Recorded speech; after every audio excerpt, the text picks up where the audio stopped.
Welcome back to my channel mga kalola mams. At dahil New Year pa rin at day off pa rin sa work, andito ako ngayon sa Yokohama, Chukagai, sa Chinatown.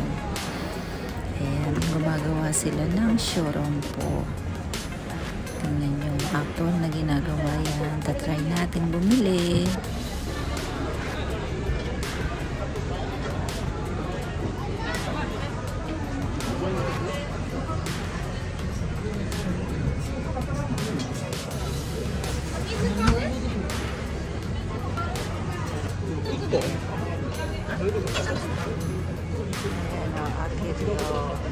Order na po ako mga kalola mams. Waiting na lang. Ang pinili ko yung 6 na piraso, iba't ibang flavor. Ito na po yung order natin. Yan, try ko ng tikman kung okay ba yung lasa.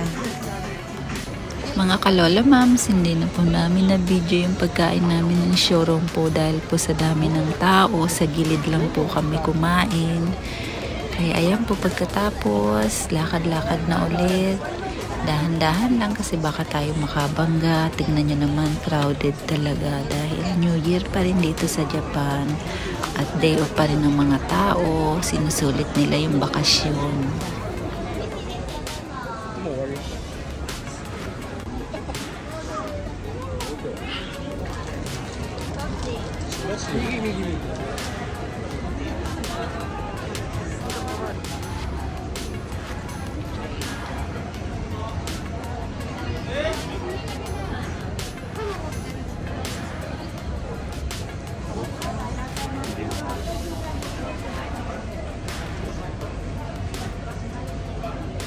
Bastas ng pangalan ng restaurant.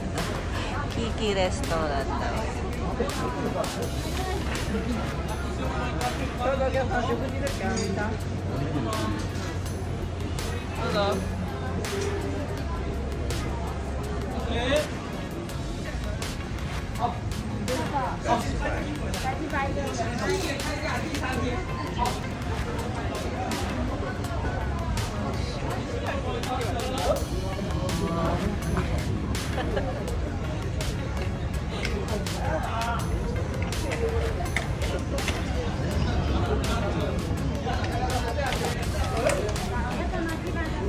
Ang laking fried chicken.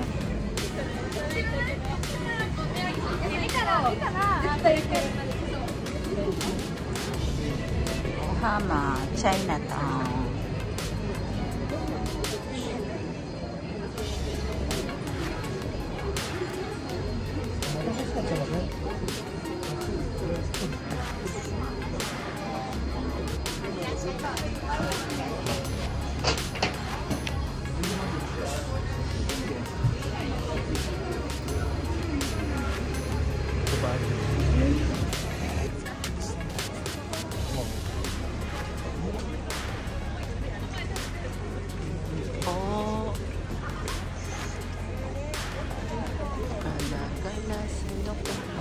Mga kalola ma'am, samahan niyo ako dito magtingin-tingin sa store ng mga pampaswerte daw.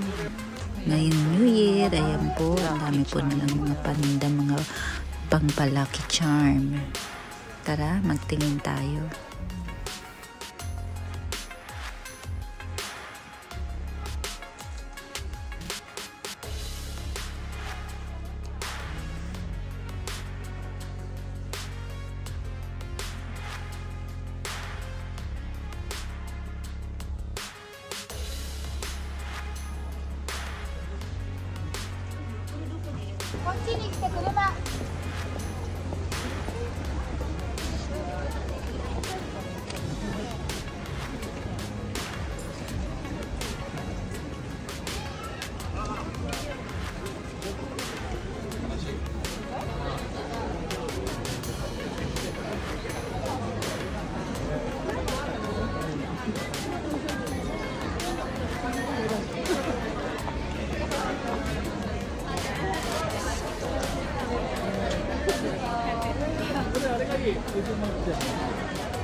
Mga kalola moms, nandito naman kami sa Yamashita Park dahil crowded dun sa Chinatown at nabusog na rin kami dahil dun kami kumain ng mga kung ano-ano.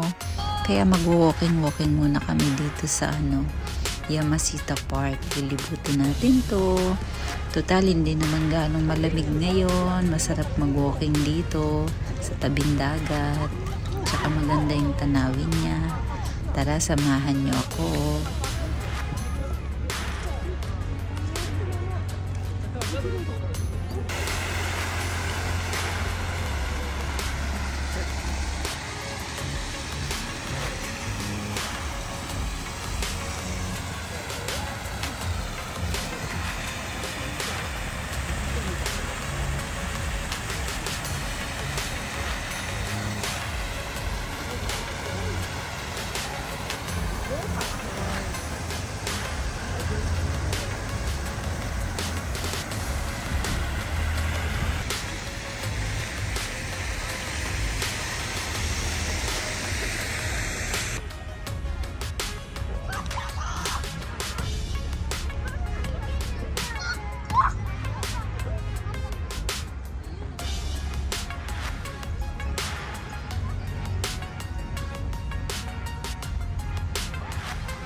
Ang dami po talagang tao dito. Tignan nyo, yung lola nyo nahiya nang magpakita sa camera sa tagal na hindi ako nakakapag-upload ng mga bago kong video.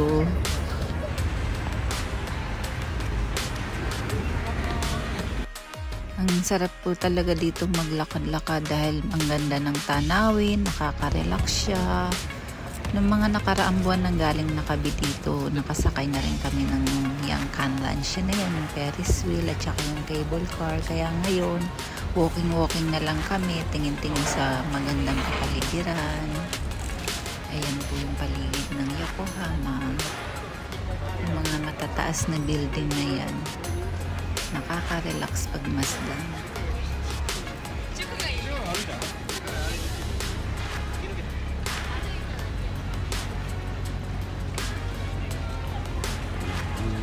Thanks for watching mga kalola moms. Dahil padilim na rin, pauwi na kami. See you on next vlog. God bless. Bye-bye.